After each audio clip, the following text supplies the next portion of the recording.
Social isolation has been a challenge for seniors. I think a lot of folks don't have family, they don't have lots of friends. This type of program really does address that barrier to people feeling isolated or alone. The best part of participating in the activity is at least making a difference. It's just an hour or a moment of their day, but at least I know that at that point they were smiling, they feel recognized, and they were taken care of. Staff tell me that they're eagerly waiting for me, that when I come over there and perform these activities, they're looking for that this week something different we have.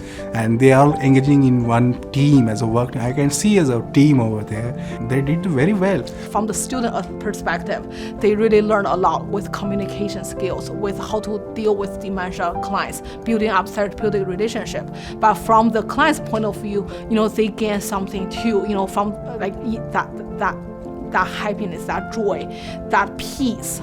I could see through this project like how happy they get when they see us. Like I thought, I could never make a difference in their lives. With this project, like I see they change, they developing, they're getting better their behavior and coming back again to the social life. They really feel enjoy, they feel that they belong somewhere and there are people who wants to interact with them. And they love our company and they enjoy all the activities.